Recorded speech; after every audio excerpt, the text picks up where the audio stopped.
Na semana passada, nós começamos esse estudo expositivo no último trecho do livro de Gênesis. E eu digo último trecho, porque o livro de Gênesis, ele possui marcadores destes trechos. São 10 marcadores que podem ser vistos no texto em hebraico original do livro de Gênesis, dessa palavra Toledot.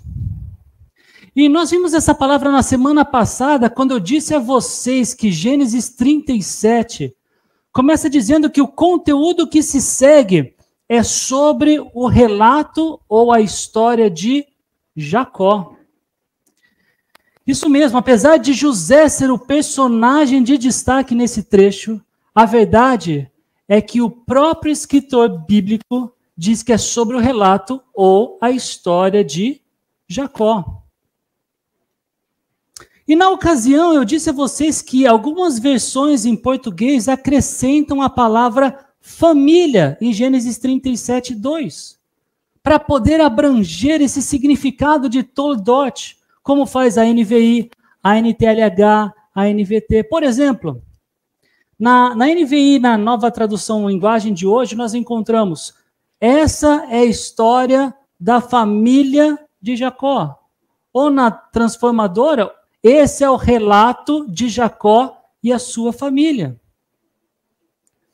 A palavra família, na verdade, ela não está no texto original.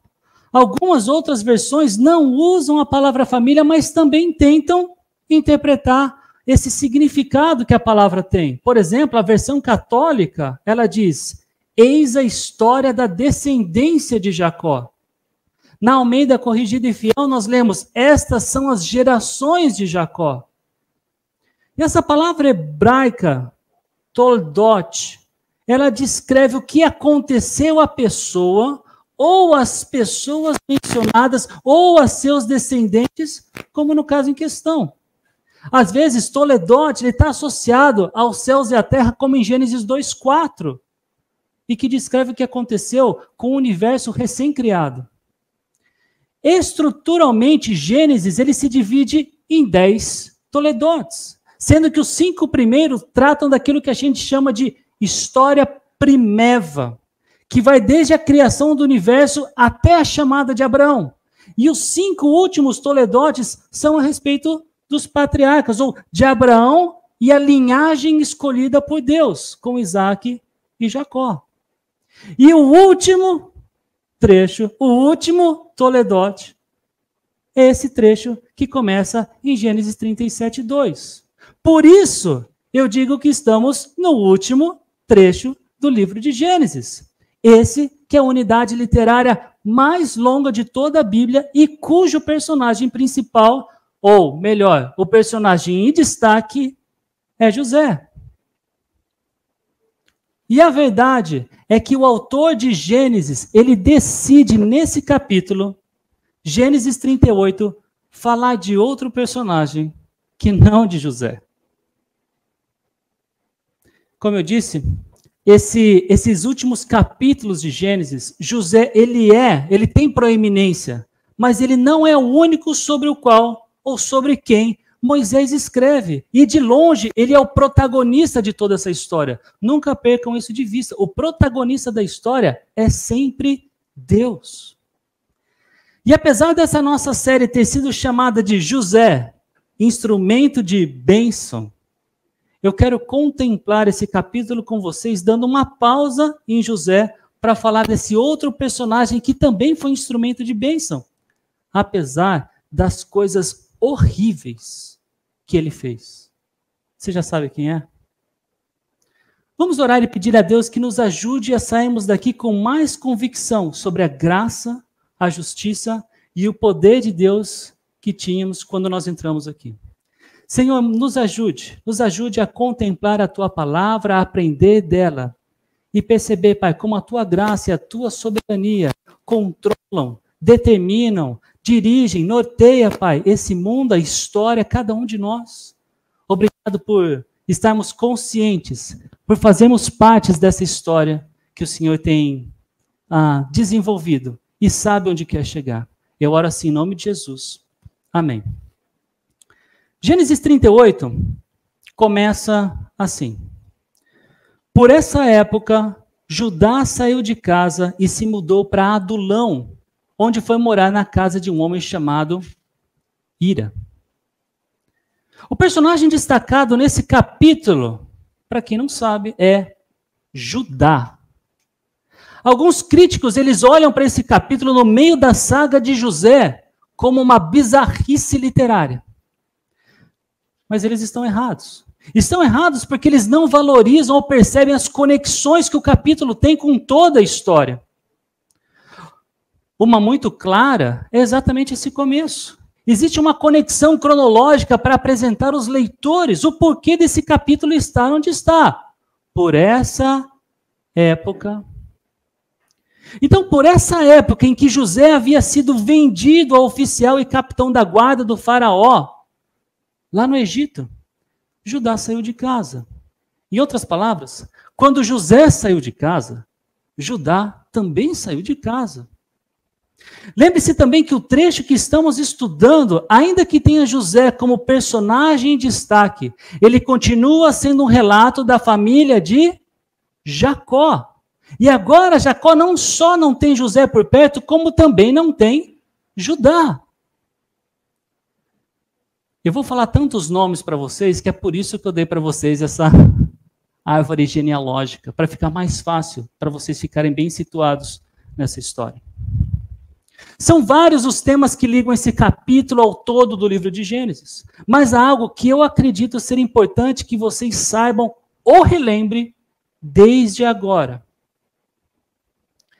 Deus fez uma promessa para Abraão de que a sua descendência seria abençoada. E a Bíblia nos mostra que Isaac e Jacó fazem parte dessa linhagem escolhida soberanamente por Deus. E Jacó tem 12 filhos homens. José é o 11º e sobre quem, como eu estou dizendo bastante para vocês, o último trecho de Gênesis destaca. Mas o fato de Moisés tê-lo destacado não significa que é por meio dele que essa linhagem escolhida continuou. A verdade é que essa linhagem será, ou dará sequência exatamente no personagem destacado de Gênesis 38, em Judá. No capítulo 3, versículos 33 e 34 de Lucas, quando ele fala sobre a árvore genealógica de Jesus, Cristo, ele é apresentado como o filho de Judá. Jesus é descendente de Judá e não de José. Mas quem é esse Judá? Por enquanto nós sabemos que ele é o 4º filho de Lia com Jacó e que foi ele que fez a proposta de vender José como escravo ao invés de matá-lo em Gênesis 37. Agora, começando o capítulo 38, também sabemos que ele se mudou para Adulão. E ali ele foi morar na casa de um homem chamado Hira. E ali para onde ele se mudou, Judá, ele conheceu Suá, que era cananita. Ele se casou e teve filhos com ela. Mas Judá, prestem atenção aqui, ele fez algo que não estava em harmonia com o desejo dos seus pais, com os seus ascendentes. Abraão, Isaac, Jacó. E eu pergunto, vocês conseguem observar o que foi isso?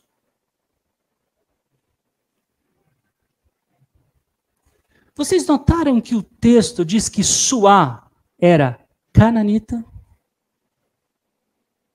Mas, Zambelli, qual a importância disso? Vamos para Gênesis capítulo 24, e eu vou ler os versículos de 1 a 4, está no slide. Abraão já era velho, de idade bem avançada, e o Senhor em tudo o abençoara. Disse ele ao servo mais velho de sua casa, que era o responsável por tudo quanto tinha: põe a mão debaixo da minha coxa e jure pelo Senhor, o Deus dos céus e o Deus da terra, que não buscará mulher para meu filho entre as filhas dos cananeus, no meio dos quais estou vivendo, mas irá à minha terra e buscará entre os meus parentes uma mulher para meu filho Isaque.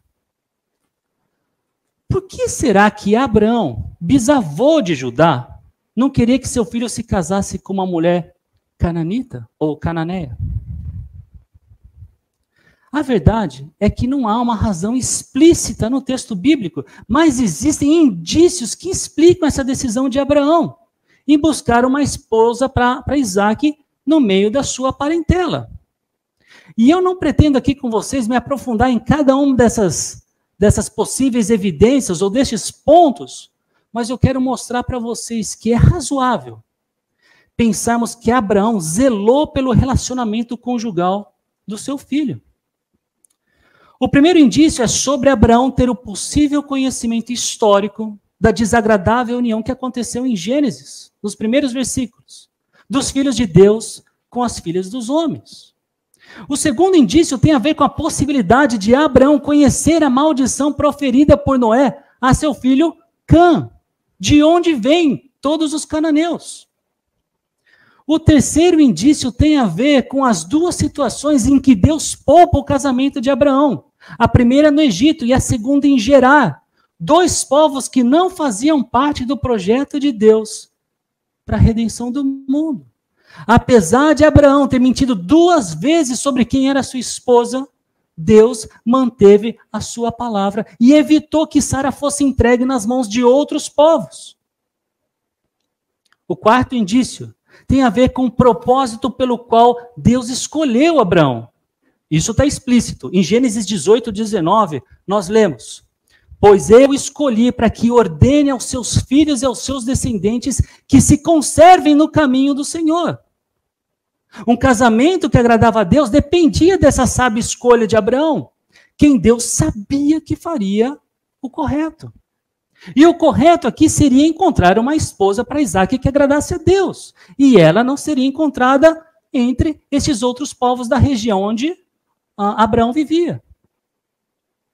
O quinto e o penúltimo indício tem a ver com a possibilidade de Abraão reconhecer que o povo cananeu seria expulso da terra que havia prometido dar a Abraão e os seus descendentes. Em algum momento da história, eles seriam deslocados dali ou até destruídos. Isaque se casar com alguém desse povo seria um pouco absurdo para Abraão. Para ele não seria a melhor opção, não era alguma coisa segura. E o sexto e último indício tem a ver com o conhecimento de Abraão sobre o aumento da iniquidade, da maldade entre os cananeus. Eu não espero que vocês memorizem nada disso. Mas esses são indícios. E agora, independente da verdadeira motivação, porque como eu disse, o texto não justifica explicitamente, Abraão entendia que a saúde da sua descendência ficaria debilitada se seu filho Isaque se casasse com uma filha dos cananeus. Abraão sabia que associar seu filho a uma cananita, uma cananeia, levaria a sua descendência para longe de Deus. Não percam de vista que o que eu estou comentando aqui, a importância de Moisés ter citado que Suá era cananita, ou que Judá se casou com uma mulher cananita, tem a ver com esse episódio de Abraão ter pedido que fosse trazida uma mulher da sua parentela para se casar com seu filho. E esse é somente um dos diversos exemplos que nós temos nas Escrituras. E o Novo Testamento, ele chama de jugo desigual. O apóstolo Paulo, ele dá a seguinte ordem à igreja de Corinto: não se ponham em jugo desigual com descrentes. Pois o que tem em comum a justiça e a maldade? Ou a comunhão pode ter a luz com as trevas? Que harmonia entre Cristo e Belial? Que há de comum entre o crente e o descrente? Mas o que é jugo desigual? Jugo ele também é conhecido como canga. É aquela peça que junta 2 bois, ou 2 cavalos, ou 2 mulas, em geral, por exemplo, para fazer um trabalho para arar a terra. E nessa foto a gente tem dois animais que são da mesma espécie, semelhantes em tamanho, semelhantes em força, unidos por essa peça com o objetivo de arar a terra. Agora, num jugo desigual, esses animais eles são diferentes. E quando isso acontece, temos um problema. E o trabalho que precisa ser feito, ele não sai direito, fica torto. Dois animais de diferentes espécies, de tamanho e de força diferentes, não funcionam aqui. Eu descrevo o jugo desigual da forma como a Bíblia apresenta da seguinte maneira. Um relacionamento consensual que envolve intimidade, afinidade e amizade entre um crente e um incrédulo, mas que compromete e deteriora a comunhão do salvo com o Salvador. E não existe um relacionamento humano que seja mais íntimo, com tamanha afinidade e tamanha amizade do que o relacionamento que nós temos num casamento. Abraão sabia que Isaac não deveria se casar com uma estrangeira, mas Esaú, irmão de Jacó, olha aí na sua árvore genealógica que está nas suas mãos. Ele, da linhagem que não deu sequência ao plano redentor de Deus, ele não parecia ligar para isso.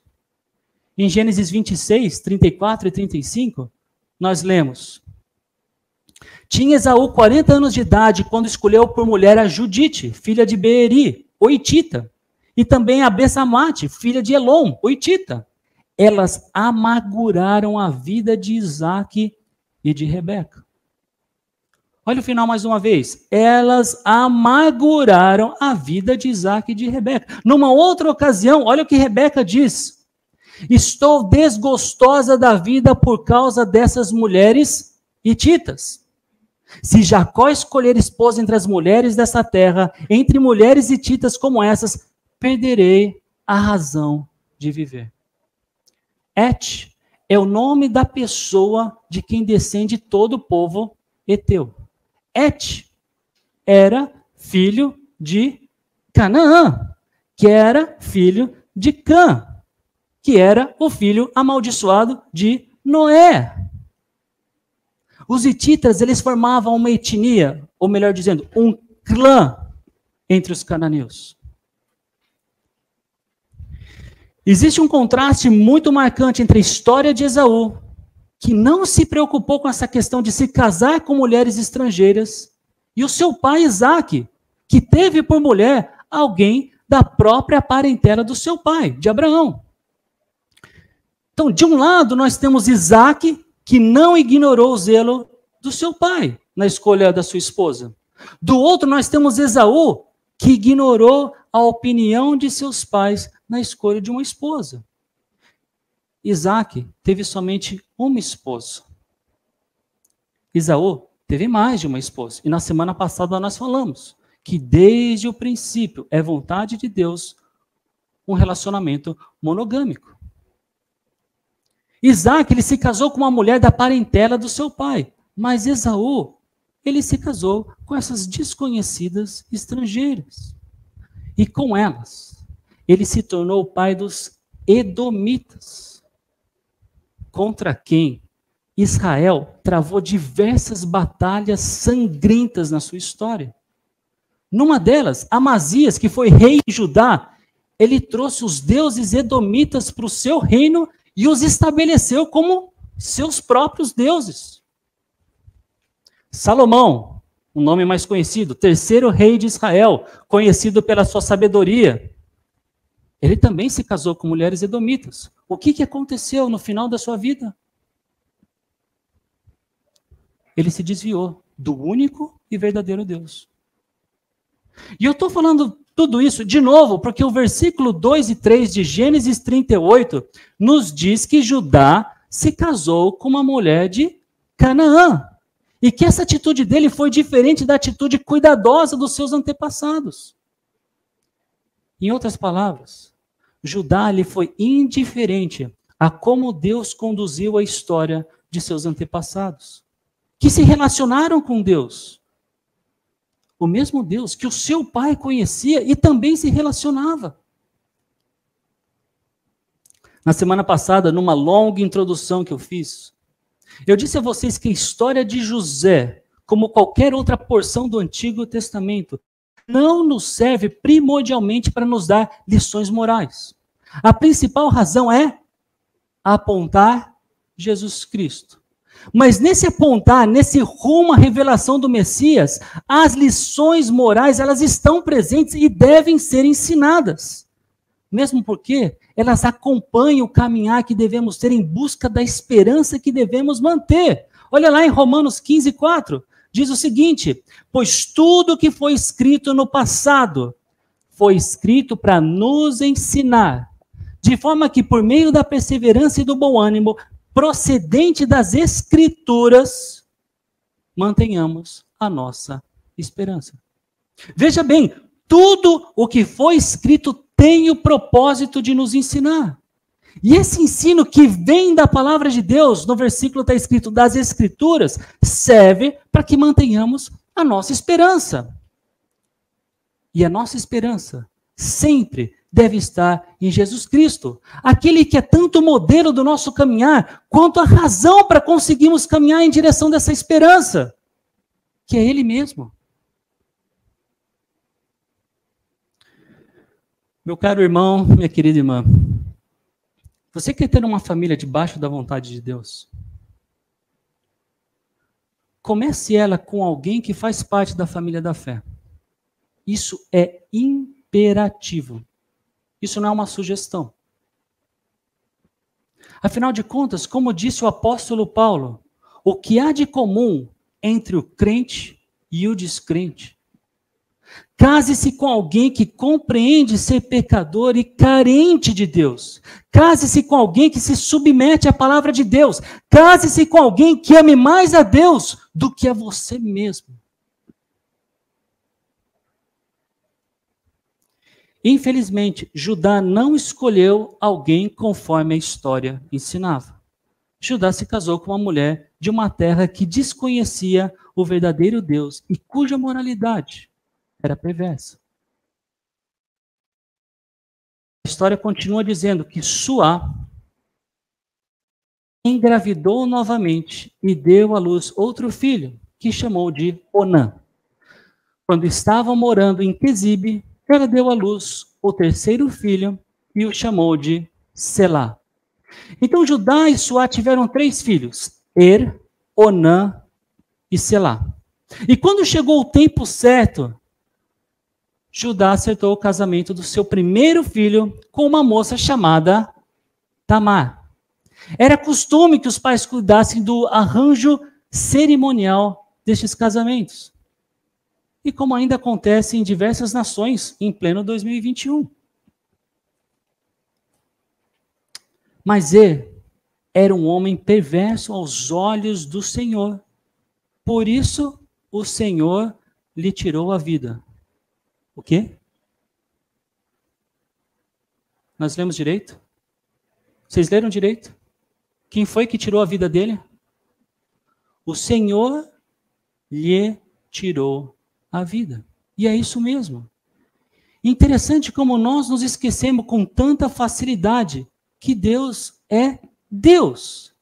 Ele faz conforme o seu caráter. Ele nos dá a vida e a tira quando quiser. Ele é Deus. Ele nos dá saúde e também tira quando quiser. Ele nos dá o que quiser dar, mas também tira quando quiser tirar. É muito fácil agradecer a Deus quando nós temos fartura, quando os nossos negócios prosperam, quando os nossos filhos parecem estar no caminho correto. E acabamos agradecendo, mesmo quando nem percebemos se essa fartura nos leva a depender menos de Deus. Agradecemos pela nossa prosperidade, por vezes, sem perceber se ela tem nos influenciado a viver um estilo de vida egoísta e avarento. Agradecemos a Deus pelos nossos filhos, mesmo quando a boa saúde que eles têm os influencia a não ver as dádivas que vêm de Deus. Em suma, geralmente atribuímos a Deus a responsabilidade de quando as coisas vão conforme nós queremos, quando nos agrada. Mas quando as coisas não acontecem e não vão do jeito que nós gostaríamos, é como se Deus não tivesse nada a ver com isso. Por vezes, achamos que isso é obra do inimigo. Deus é Deus e sempre será Deus. Ele constrói e destrói quando quer e como quer, sem nunca violar o seu perfeito e imutável caráter. E era perverso, é o que diz o texto. Mas o texto não fala especificamente qual era essa perversidade de E.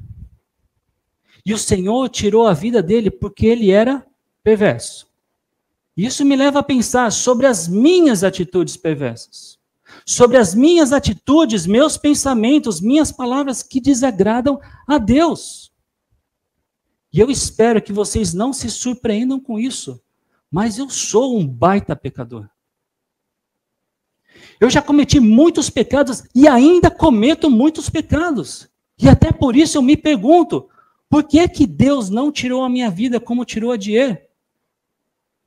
E a única resposta que eu tenho para isso é porque ele decidiu ser misericordioso comigo. Ele seria justo se tirasse a minha vida? Com certeza. A Bíblia diz, o salário do pecado é a morte. Mas Deus tem me poupado. E eu tenho certeza que ele também tem poupado cada um de vocês. E não foi o único que Deus tirou a vida. O segundo filho de Judá, Onã, também perdeu a sua vida. Quando E morreu, Tamar, logicamente, ela ficou viúva. Ele e Tamar não tiveram filhos. E até por isso que Judá disse a Onã que se casasse com Tamar para cumprir com o seu dever de cunhado. Esse dever de cunhado, ele é conhecido como levirato ou lei de levirato, que já era costume em Israel e entre os povos vizinhos de Israel, até mesmo antes da lei mosaica, onde ele é legislado. Por exemplo, se você for em Deuteronômio 25, você vai encontrar sobre isso lá. Fato é que a gente está falando de Gênesis, e a lei por Moisés ainda não tinha chegado. Como Tamar não teve filhos com ele, e se tornou viúva, Onã, irmão de E, se casaria com ela, e os filhos gerados por eles seriam considerados filhos de Er e Tamar. Mas Onã, ele não queria gerar descendentes com Tamar, que seriam legalmente descendentes de E, irmão de Onã. Estou falando tanto nome, é por isso que eu dei um mapinha para vocês aí. O que Onã queria era curtir o prazer que tinha com Tamar, sem a responsabilidade de gerar ou criar filhos que seriam considerados herança do seu irmão. Então, toda vez que ele se relacionava sexualmente com Tamar, Onã fazia o que nós chamamos de coito interrompido. Ou seja, ele interrompia o coito para ejacular no chão e não engravidar Tamar. Talvez você não saiba disso, mas a palavra onanismo, e que procede do nome de Onã, é sinônimo de masturbação. Mas a verdade é que esse texto não fala nada sobre masturbação. Isso não significa que se masturbar é algo legítimo. Isso significa que essa é uma conversa para outro dia. Então, sobre o que esse texto fala?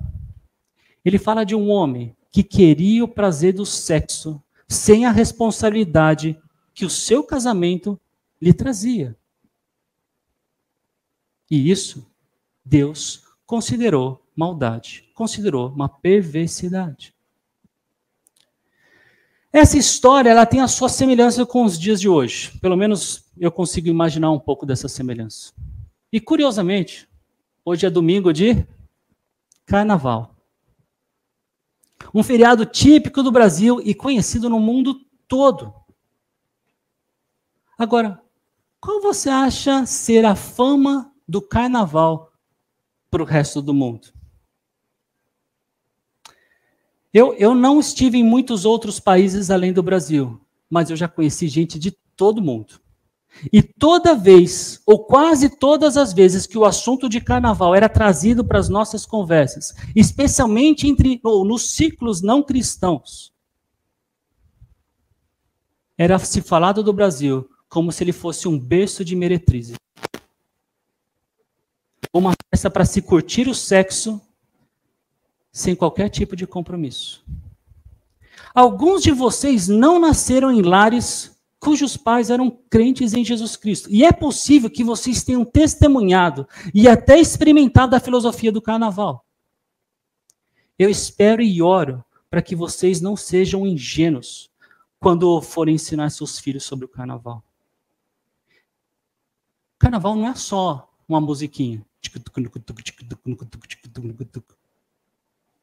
E não é só fantasia. E entendam, as nossas crianças não têm maturidade para discernir o que pode ser legal e o que pode ser infernal. Tomara que você tenha esse discernimento. Então, depois de Er e Onã morrerem, Judá disse a Tamar que voltasse à casa de seus pais e permanecesse sem se casar, até que o terceiro filho dele, chamado Selá, tivesse idade suficiente para se casar com ela. Todavia, a motivação de Judá não era pelo bem-estar de Tamar, e sim pelo bem-estar de Selá. Afinal de contas, 2 de seus filhos já tinham morrido quando eram maridos, ou quando estavam juntos com Tamar. Mas isso me faz pensar num ponto que eu não consigo deixar de falar. Vocês percebem que Judá pensava que Tamar era culpada pela morte de seus filhos? Atenção aqui. Perceberam que Judá, o pai de Er e de Onã, não tinha ideia alguma da maldade de seus filhos? Aparentemente, Judá era um pai ignorante ou desinteressado em saber como andavam seus filhos. Como vários de vocês já sabem, antes da pandemia começar, eu era voluntário, trabalhava como amigo da escola em uma escola de Paulo Afonso. E eu ajudava os professores na orientação educacional com algumas conversas com os alunos. Eu não me espanto mais com a atitude de surpresa dos pais quando é necessário comunicar alguma atitude desagradável que o seu filho ou a sua filha cometeu. Meu filho, ele é tão bonzinho. Minha filha, ela nunca faria uma coisa dessas. Isso já é regra, não é mais exceção. Tem sido cada vez mais raro os pais que conhecem o lado sombrio dos seus filhos. E para ajudá-los, papais e mamães presentes aqui, você precisa passar tempo com eles. Se seu filho ou sua filha é prioridade em sua vida, mostre isso dedicando tempo para estar com ele ou com ela. Pais não ensinam EAD. Caso contrário, as estatísticas de pais que eu escuto como se os filhos fossem perfeitos e inculpáveis, só vai aumentar. E como eu estava falando, Judá pede para Tamar voltar para a casa de seus pais. E ela faz isso, sem saber que a motivação de Judá não era pelo bem-estar dela. E a história continua. Acompanhe nas suas Bíblias. A história continua dizendo que alguns anos tinham se passado e a mulher de Judá, Suá, havia falecido. E ao final do período de luto, Judá e Ira, o seu amigo Adulamita, foram para Tímina para observar os tosqueadores das ovelhas de Judá. Alguém soube disso, foi avisar Tamar, que já sabia que Selá era adulto. Judá, ele nada tinha feito para que ela se casasse com ele, como havia sido dito por ele mesmo. Então, ela mesma foi tomar providência. E o texto diz que ela trocou suas roupas de viúva, Até hoje, existem muitos locais no mundo onde mulheres viúvas têm um vestuário diferenciado, roupas que culturalmente informam essa viuvez. Ela tirou essa roupa, colocou uma outra roupa e se cobriu com um véu. Para quê? O texto diz, para se disfarçar. Mas quando a gente lê o versículo 15, a gente pode pensar que por causa do véu, Judá pensou que ela fosse uma prostituta. Olha só como está escrito. Judá viu e pensou que fosse uma prostituta, pois ela estava com o rosto coberto. A compreensão correta não é que o véu era a razão para que Judá pensasse ser ela uma prostituta, mas sim que Judá, por não conseguir ver quem era a mulher por detrás do véu, presumiu que fosse uma prostituta. Mas, obviamente, essa suspeita ela foi provocada por uma outra razão. Por qual? O fato de onde e como ela estava na entrada de Enaim. O véu era parte da indumentária que mulheres da classe alta usavam. E como vimos, Tamar ela colocou o véu para que não fosse reconhecida por seu sogro. Gente, obviamente que isso não muda a motivação de Tamar, que possivelmente estava onde estava e como estava, exatamente para manipular Judá e influenciá-lo a pensar que ela fosse uma meretriz. E até por isso, ele disse que queria se deitar com ela. E o diálogo continuou. Quanto você me pagará para deitar-se comigo? Perguntou Tamar. Eu lhe mandarei um cabrito do meu rebanho, prometeu Judá. Mas o que me dá como garantia de que mandará o cabrito? Perguntou ela. Que tipo de garantia você quer? Replicou ele. Ela disse, deixe comigo seu selo pessoal, junto com o cordão dele e o cajado que você está segurando. E Judá fez conforme a proposta e teve relações com Tamar. Olha que interessante. A mulher para quem o sêmen de Onã não foi dado. A mulher para quem Selá não foi dado. Agora quer uma garantia para que lhe seja dada. E essa garantia que lhe foi dada é que posteriormente levaria Judá a reconhecer a sua perversidade. Que, aliás, era como a de Onã. Onã não deu aquilo que era dela por direito, para que ela tivesse pelo menos um filho. Judá também. Ele não deu Selá, que por direito ela tinha. Que por direito dela poderia lhe dar os filhos que seriam herança no nome de seu primeiro marido. A relação de Judá com Tamar, ela gerou uma gravidez. Tamar volta para casa e torna a vestir as suas roupas de viúva. Quando Judá se reencontra com seu amigo Adulamita, ele pede para ele enviar o cabrito que havia sido prometido como pagamento. Mas ele não consegue encontrá-la, nem mesmo ao perguntar aos homens que moravam pela região onde ela encontrou. E mais uma vez existe algo interessante aqui.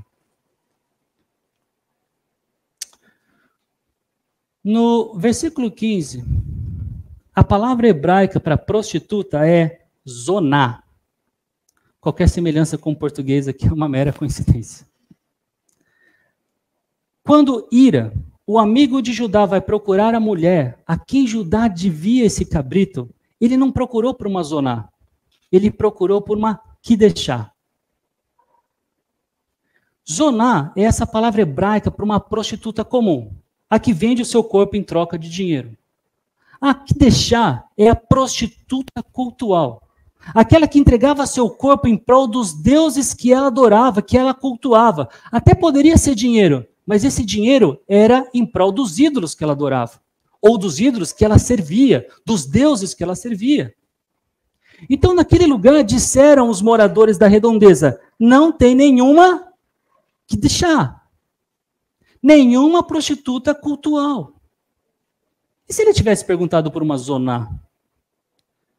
A gente não sabe, o texto não informa.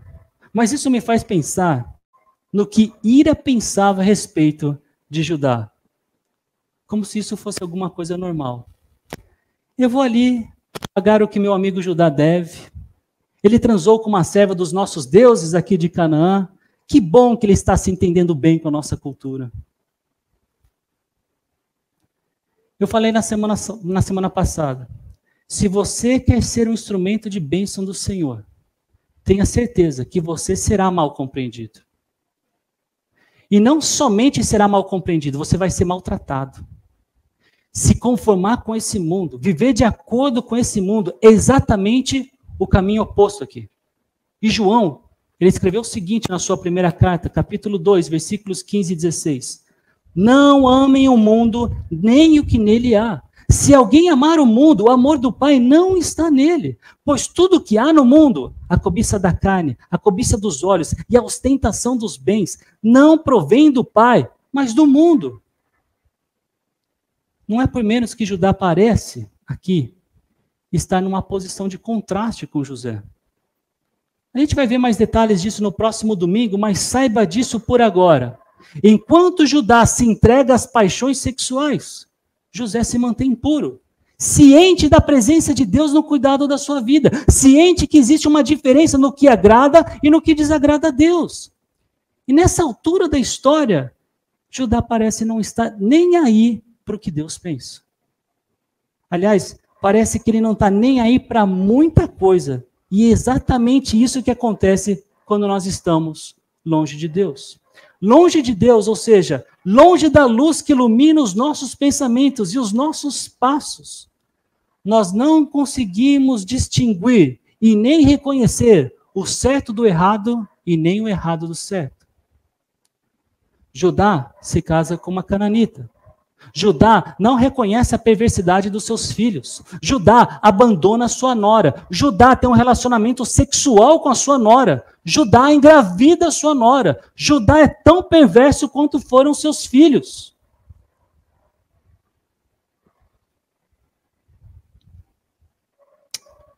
Uns 3 meses depois, disseram a Judá, sua nora, Tamar, se comportou como prostituta e por isso está grávida.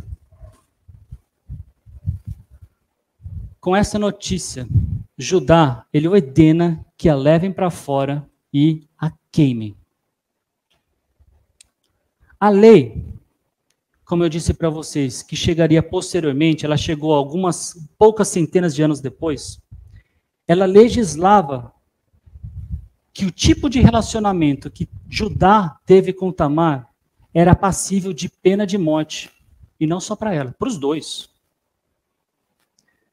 A lei também fala que se a questão fosse uma filha promíscua, ela deveria ser levada para fora da cidade e os anciãos da cidade a apedrejariam. Aqui, Judá, ele se faz de único juiz e diz para que ela seja queimada. Sem qualquer investigação, sem qualquer julgamento, sem defesa, sem um júri. E ainda, ele fala para que ela seja queimada. São raras, talvez 2 vezes, o que a lei fala para, como pena de morte, ser o fogo. Mas é aí que Tamar joga o super trunfo dela. Saudade desse jogo. Quando estavam tirando de casa para matá-la, ela enviou a seguinte mensagem a seu sogro. Estou grávida do homem que é dono destes objetos. Olhe com atenção. De quem são estes selo, este cordão e este cajado? Judá, ele reconheceu os objetos de imediato e disse, ela é mais justa que eu. O que Tamar fez foi auxiliar Judá a reconhecer quem ele verdadeiramente era, levando ele de face a face aos seus deploráveis pecados e até a forma como ele tratou Tamar. Judá, que não reconheceu ou distinguiu muita coisa como nós vimos, agora ele reconhece que não tomou as providências para que Tamar se casasse com o seu filho Selá. Curiosamente, Judá é o primeiro personagem da Bíblia a reconhecer o seu próprio pecado. E esse reconhecimento, essa confissão, ela é a chave que marca uma nova história na vida de Judá. Nas páginas seguintes, no decorrer do texto bíblico, Judá, ele só vai ser retratado positivamente. Ele é retratado como líder entre os seus irmãos, como instrumento de reconciliação, exemplo da preocupação altruísta, exemplo de humildade. Em outras palavras, Judá se torna um instrumento de bênção do Senhor. Nas páginas seguintes, que continuam nos levando para entender a chegada e a importância do Messias, não veremos mais um Judá que conspira contra os irmãos, que negligencia as viúvas, que se associa com a prostituição e que irresponsavelmente acusa um parente. A frase, no final do versículo 26, que Judá nunca mais teve relações com Tamar, é uma sugestão da manifestação do arrependimento de Judá e o início dessa mudança que todos nós precisamos.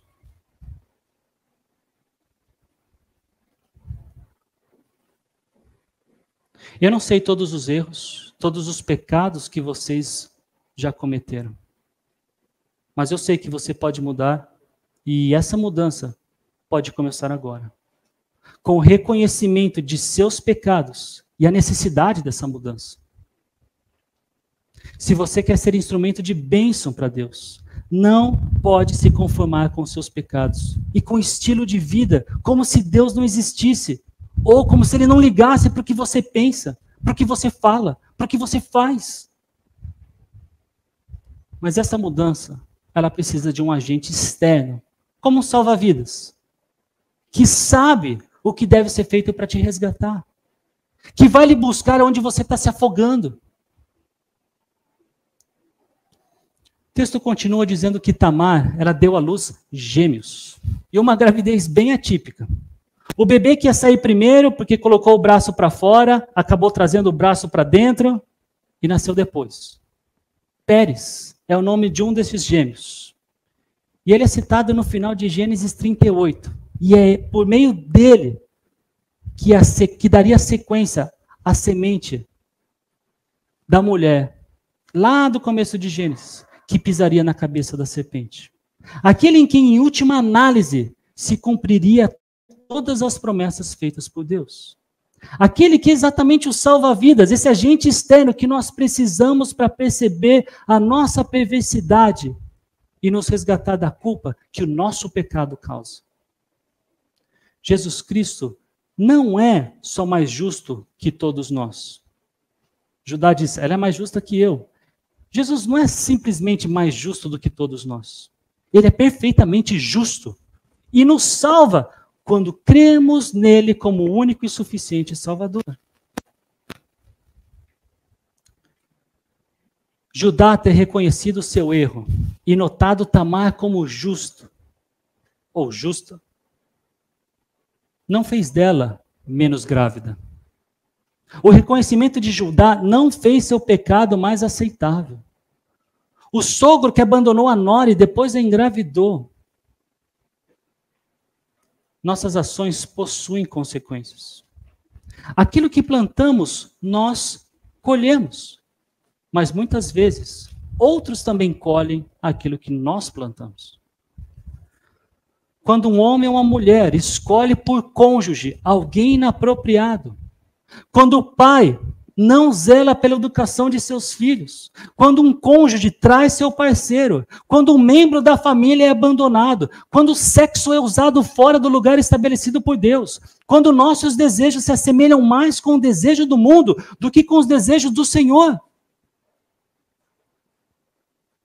Não pense que você é o único que sofrerá com as suas más decisões. Mas a boa notícia é que apesar de nós mesmos, apesar de tudo o que fizemos, fazemos e faremos, existe um Deus que não perde o controle da história. Você pode até estar longe dele e levar uma vida sem qualquer prestação de contas. Fazer como cantou Zeca Pagodinho. Deixa a vida me levar, vida leva eu. Mas Deus, ao contrário do ditado popular, ele não escreve certo por linhas tortas. Ele sempre escreve o certo por linhas certas. Linhas que ele mesmo traçou. Linhas que seguramente vão terminar exatamente conforme ele previu. conforme ele supervisionou e até conforme ele determinou. No meio do caos que nós mesmos causamos, decidir ser instrumento de bênção para Deus é a melhor escolha que podemos fazer. Porque queira você ou não, a história vai findar exatamente onde Deus estabeleceu. Ou você escolhe fazer parte com Deus dessa história, ou decide fazer parte dessa história sem Deus. Não decidir já é uma decisão, e uma decisão sem Deus. O caos que nós causamos por causa dos nossos pecados nunca é ou será maior do que a solução que Deus já proporcionou antes mesmo da criação do mundo. E nós temos o privilégio de olhar para a história do ponto de vista de quem já conhece o final dela. Pérez, um dos meninos gêmeos que nasceu de Tamar, vai dar sequência, linhagem escolhida por Deus para o nascimento do único homem absolutamente perfeito. Do único homem que tudo que plantou foi em plena vontade com o Pai. E porque ele se ofereceu como oferta em nosso lugar, nós hoje já podemos viver conscientes da presença dele como José viveu. Conscientes que Deus não somente nos observa do seu trono, mas participa na mudança de vida que Judá precisava e nós também precisamos. Quer mudar de vida? Reconheça hoje que seus pecados lhe impedem de ser um instrumento de bênção para Deus. Quer mudar de vida? Reconheça que não há ninguém mais justo que Jesus Cristo, que inclusive decidiu morrer para pagar pelos seus pecados. Viva para Ele. Senhor, muito obrigado. Obrigado porque a Tua palavra deixa de forma clara que o Senhor está no controle da história. Que os meus irmãos, as minhas irmãs e aqueles que ainda não fazem parte da família do Senhor possam, Pai, voluntariamente, decididamente, estar ao seu lado nessa história, Pai, escolhendo conforme a Tua vontade, agindo debaixo da Tua graça, para o Teu louvor e para a Tua honra e para a Tua glória. Eu peço, Pai, para que nos ajude. Somos carentes do Senhor. Em nome de Jesus. Amém.